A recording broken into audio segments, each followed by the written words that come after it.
Kemarin kita telah menjelaskan tentang besar sampel.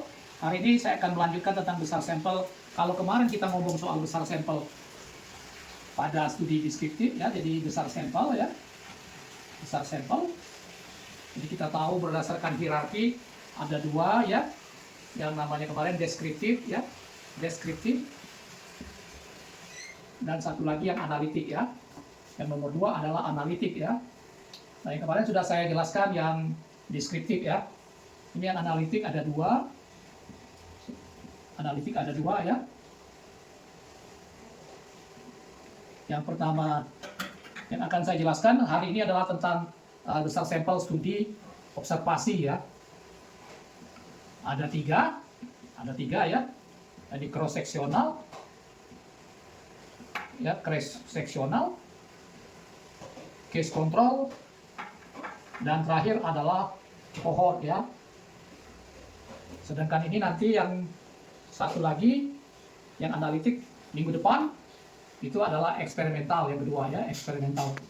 1-2, ya, eksperimental. Ini minggu depan nanti kita bicarakan, ya. Eksperimental nanti ada in vivo, in vitro, satu lagi nanti pada manusia RCT, ya. Nah, kemarin sudah saya jelaskan 3 rumus yang di sini, ya. Untuk serial kasus, rumusnya pakai koefisien korelasi, ya, yang kemarin.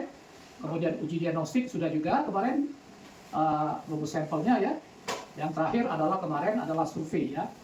Jadi hari ini saya hanya akan menjelaskan yang studi observasi ini, ya. Oke, studi observasi ini. Jadi yang pertama adalah dari studi observasi adalah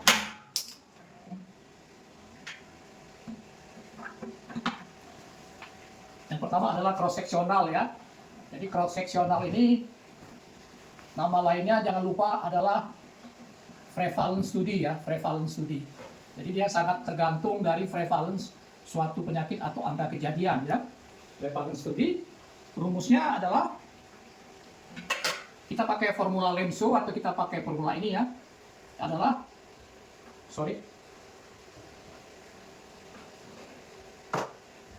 Z alpha per 2 kuadrat dikali PQ, ya, dibagi delta kuadrat, ya. Dimana nanti kalau Anda ingin memiliki buku ini silakan, ya.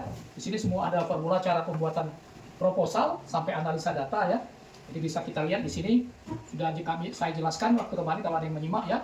Alfa itu ada yang 90%, itu sama dengan analognya 1,84, ya.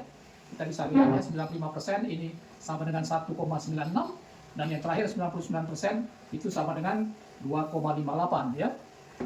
2,58. Sedangkan beta ada dua biasanya yang dipakai atau power studi, ya. Beta yang 80% itu sama dengan 0,84. Kalau kita pakai yang 90% itu sama dengan 1,28, ya. Sedangkan P di sini adalah prevalence, ya. Prevalence, ya. Perlu ingat, ya, prevalence. Q adalah 1 minus P. Sedangkan delta itu standar error, ya.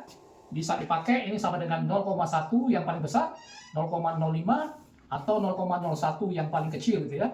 Bisa juga kita pakai 0,2. Sekarang paling banyak pakai 0,2. Itu hak prerogatif daripada peneliti, ya. Ini yang disebut juga formula Lemso, ya, kalau di buku-buku kadang-kadang, ya. Formula Lemso, ya. Oke. Jadi tolong ingat untuk studi prevalence ini semakin kecil prevalence, ya. Semakin kecil prevalence, ini kata kuncinya, semakin kecil prevalence, dalam arti N-nya semakin besar, ya. Ini yang tolong ingat oleh para mahasiswa, ya, baik dari S1 atau dari SP1, SP2, gitu, ya. Jadi semakin kecil prevalence, semakin besar jumlah sampel. Makanya patokannya kalau cross seksional itu minimal sama dengan prevalence minimal sama dengan 10 atau di atas 10%, gitu, ya. Untuk kalau melakukan penelitian cross seksional. Jadi kalau di bawah ini biasanya dianjurkan adalah case control atau serial kasus, ya. Itu yang tolong diingat. Jadi ini bagaimana cara menghitung daripada rumus dari cross seksional atau prevalence studi. Jadi P di sini adalah prevalence, ya. P di sini adalah prevalence, bukan proporsi, ya, bukan proporsi. Tolong diingat itu, ya, bukan proporsi. Beda antara prevalence dan proporsi. Jadi untuk para mahasiswa tolong dibedakan antara prevalence dan proporsi. Oke? Yang kedua adalah sama rumusnya antara case control dan cohort, cuman pengertiannya agak berbeda gitu ya. Ini saya hapus dulu. Case control, studi gitu ya. Ini juga sangat tergantung dari prevalence ya. Case control ini juga tergantung prevalence. Ya, tergantung prevalence ya. Nah, rumusnya agak berbeda dengan cross seksional, dia pakai namanya rumus 2 proporsi gitu ya. Jadi ada rumusnya nanti N sama dengan P1 1 minus P1 ditambah P2 1 minus P2 dibagi nanti P1 minus P2 kuadrat ya dikali Z alpha plus Z beta kuadrat ya. Nah, balik lagi ya, kita pakai berapa? Nah, yang di sini P itu adalah P1 adalah prevalence kasus ya. P2 adalah prevalence control gitu ya.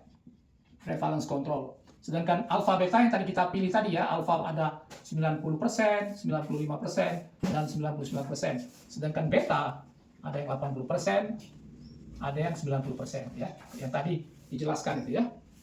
Jadi itu. Nah, untuk cohort yang nomor 3 cohort, bedanya cuma rumusnya sama dipakai untuk cohort studi ya. Cohort studi, tapi P1-nya itu adalah bukan prevalence tapi incidence ya. Incidence kelompok risiko ya namanya ya.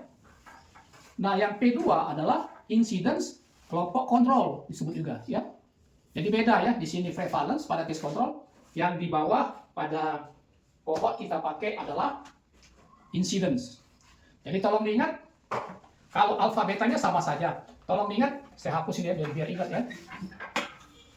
Prevalence itu sama dengan jumlah kasus baru ditambah jumlah kasus lama dibagi populasi ya.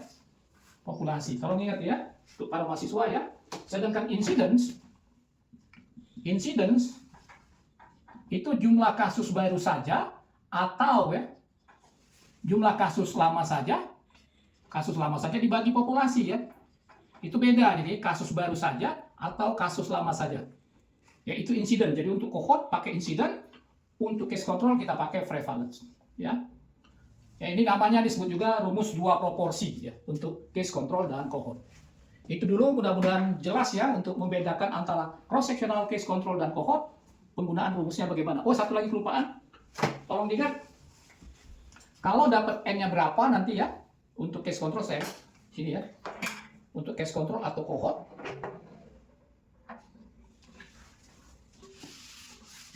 Terakhir ya untuk case control dan cohort.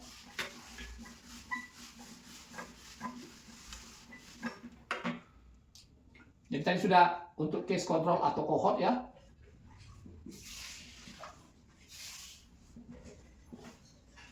Cohort ya. Itu tadi sudah jelas N sama dengan P1 ya. Minus 1 P1 ditambah P2 dikurang 1 P2 ya. Dibagi P1 dikurang P2 kuadrat dikali Z alpha ditambah Z beta gitu ya. Nah, ini kalau misalnya N-nya sama dengan 30 dalam arti kasusnya 30 sampel, kontrolnya 30 juga ya. Nah, demikian juga kalau cohort, kalau dia N-nya 30 nanti ini adalah kelompok risikonya 30 jumlahnya, kelompok kontrolnya juga 30 ya. Nah, yang terbaik untuk case control dan cohort adalah ini kita tulis di sini antara kasus dan kontrol sebaiknya itu 1:3 ya. Jadi kalau kasus 30 ya kontrolnya sebagusnya 90 gitu ya secara teori. Itu juga begitu ya. Ya.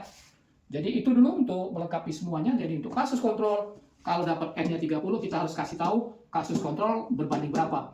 Yang paling rendah 1:1, yang paling tinggi 1:4, ya. Tapi kebanyakan dalam jurnal-jurnal itu adalah 1:3, ya. Dalam teori itu adalah untuk menghindari sel C becoming zero, gitu ya. secara biostatistik. Ya, jadi terima kasih telah menonton. Mudah-mudahan jelas ya untuk perhitungan sampel baik cross sectional